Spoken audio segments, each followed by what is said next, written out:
I've got in first place with Law in OP02, third place at the recent Knoxville OP04 regional, and top 16 at an OP02 online regional, all with Red Green Law. So today I would like to give y'all my knowledge of Law in OP04. Today we're going to be talking about Law's tier, deck list, and matchups. But if you want a more in-depth guide that covers all the lists that I think are relevant and all matchups, go ahead and check out my Patreon article. And with that being said, let's go ahead and get right into it. I currently rank Law as one of the strongest decks in the game, and I think it has the craziest matchup spread out of any of the top decks, and it can also adapt in a way that most of the other top decks can't as well. I think Law has like 3 to 4 different versions of the same deck, and I don't think a lot of other decks can really say that. But let's go ahead and look at the Law list that I think is most well-rounded in the meta right now. This is the version of Law that I think is most well-rounded into the meta.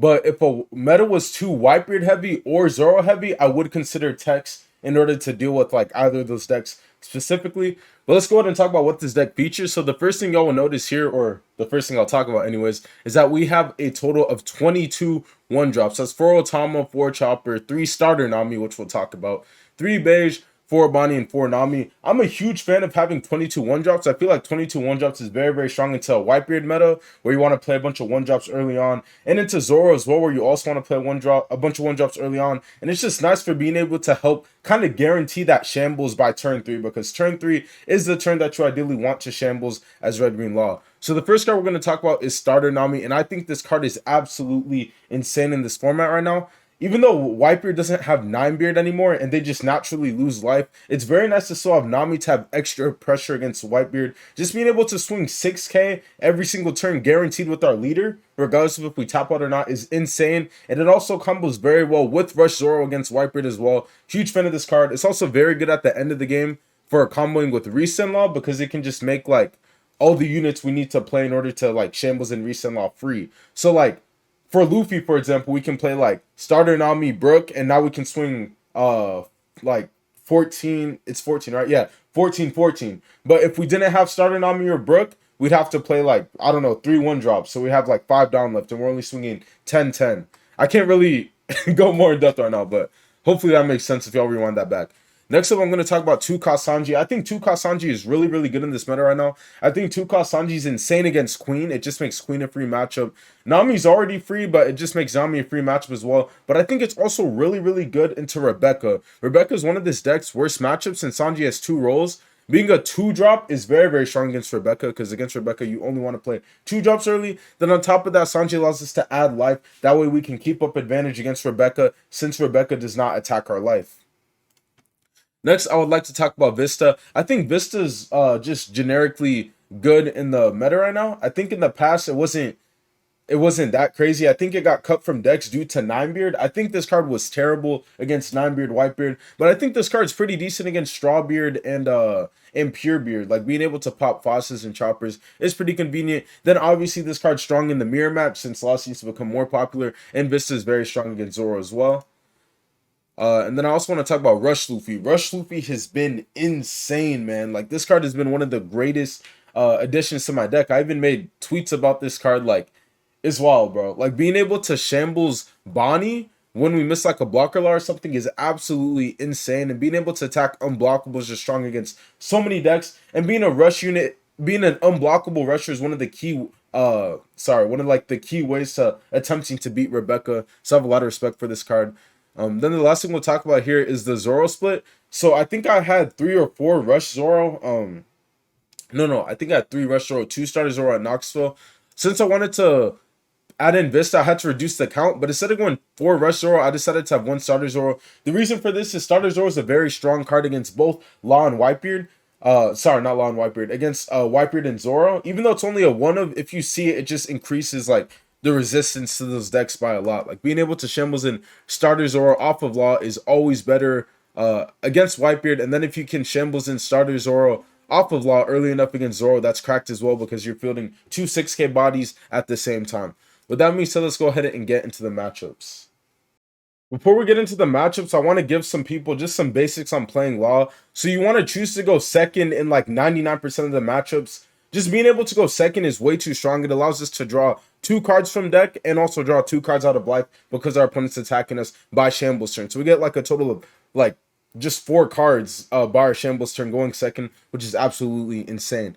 Next up, 99% of the time, you don't really want to either play Bonnie, and if you do play Bonnie, you don't want to rest it until your Shambles turn. Bonnie is our whole engine. Sure, we have a bunch of other searchers, but the way we get to our blocker law and our resend laws, and Luffy, even though Luffy is double searchable, but the way we get to all of those cards is through Bonnie. So you want to save Bonnie until Shambles turn, and on that Shambles turn, you want to be able to bring that Bonnie back to your hand. Speaking about Shambles turn is on turn 3. So turn 3 is the turn where you do want to go ahead and activate your leader ability. And then the last 2 things I want to mention is you generally don't want to start defending until you're at 2 life, because if you defend before you're at 2 life, you're generally just negging cards, and you could be seeing more cards out of life that can help like unbrick you or improve your plays. And then you also don't want to start attacking or resting cards until 2 life as well. I think it's fine to swing like maybe like Sanji into a buggy early against Zoro or something, right? But generally with big units like Zoro, Law, etc., you don't want to be swinging them until 2 life, because if you swing it earlier, then you're gonna only be at like 3 life or higher, and you're gonna be like defending the unit you rested, and then you're just gonna run out of resources a lot more quicker than if you just let the opponent hit your life for another time. With that being said, let's go ahead and talk about the matchups now. I'm going to be covering 3 main matchups: Whitebeard, Katak Curry, and Rebecca. So Whitebeard and Katak Curry are probably the most frequent matchups you're going to see. Then Rebecca's like the hardest matchup, so I kind of want to talk about that. So first, let's go ahead and talk about Whitebeard. I think Whitebeard going you definitely want to go second, and I think if you go second, it's like 60-40, or if you go first, it's like closer to 50-50 or 55-45. And if you run Hawkins, I think that Whitebeard is pretty much free. If you run Hawkins and see Hawkins, I think it's free. But if you don't see it, you're still advantageous, but it's a little bit harder. So basically, you want to choose to go second against this deck, as I said. And your main cards here that are powerful are going to be like Starter Nami. I already mentioned Hawkins, but you don't have to run Hawkins. And then Starter Zoro is going to be very, very strong as well. If you see Starter Zoro, you should 100% be playing it instead of Rush Zoro. So the main things to keep in mind playing against Whitebeard is that you want to beware of Ace. Like, if you don't play into Ace, if your opponent goes to like 7 down or 8 down next turn, unless you've already set them to 0 life, make sure you're like very careful of what you're swinging with. It's fine if you attack your opponent with like Rush Zoros and stuff like that, but don't be resting your Blocker Law or your Luffy into their ace turns, because you will get punished. You also want to be making sure you're attacking for 6k every turn except turn 2. Every time we swing 6k at the opponent, that's either -1 card to their hand, or we get them down to 0 life sooner, which is very advantageous. And then as for turn 2, the reason I say not to attack on turn 2 is like 3 to 4 Red Hawk is becoming popular in Whitebeard. And if they have that Red Hawk and they pop a 1-drop on your board, you will be set so far behind. If you don't know what I'm talking about, watch the second game in my last video. Homeboy got Red Hawked, and he just lost his whole board state. Like, it was wild. He missed out on advantage. He had to hard draw Blocker Law, which, I mean, congrats to him. But yeah, and then lastly, it's common to play Hawkins.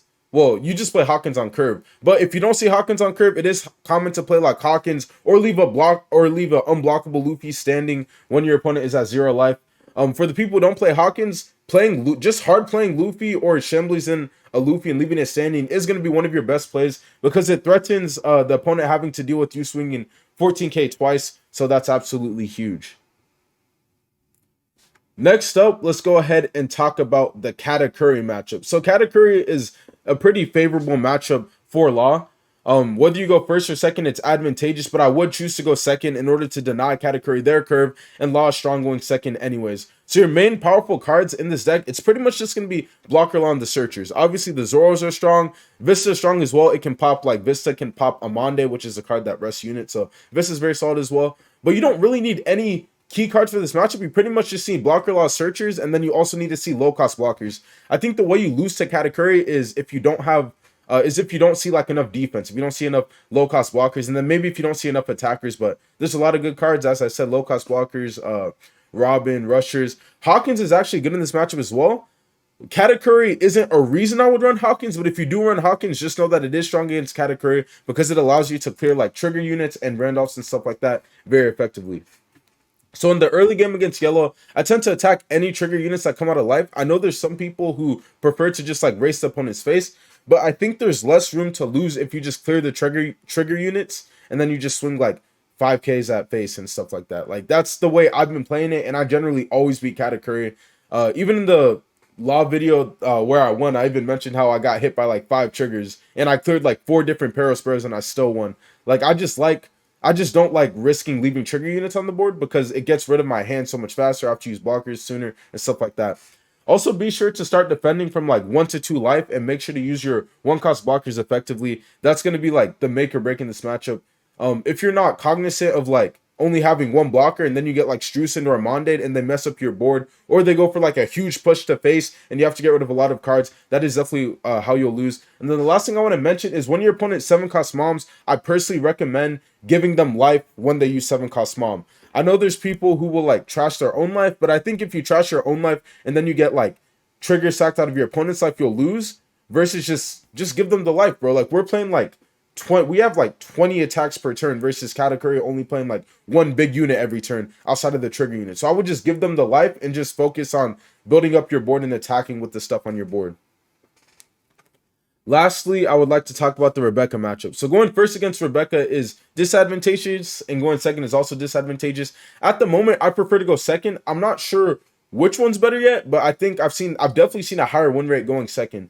So the main thing you're going to want to see in this matchup is 2 drops. The reason for this is in the early game, we want to hold all our 1 drops and we want to be playing our 2 drops onto the board. Then come like turn 3 or turn 4, we can play a bunch of 1 drops at once, and then we can go ahead and like shambles in a blocker law, shambles in a Zoro, and then we can kind of start fighting from there.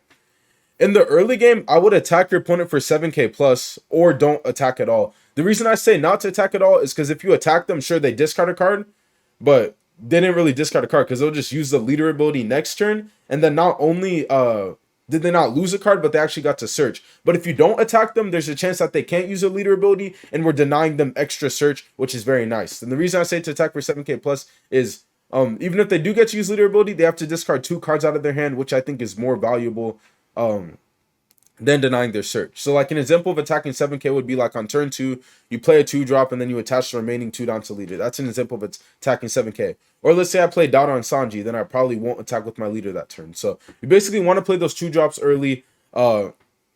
Make sure to swing 7k. Even after our shambles turn, I just suggest always swinging 7k, because if you swing a bunch of 5ks, you're giving your opponent a bunch of targets to swing into for no reason. So instead of that, always make sure you're swinging at least 7k with your units so you're getting value. Like if I have Zoro, Law, and my leader, and I only have 3 Dawn, I'll attach 2 Dawn to leader, 1 Dawn to blocker. I'll swing 7/7, and I will leave the Zoro standing. I don't think it's worth swinging 5k with the Zoro because we're giving our opponent like, we're letting like Kairoses and Orlumbuses and stuff like that swing into it.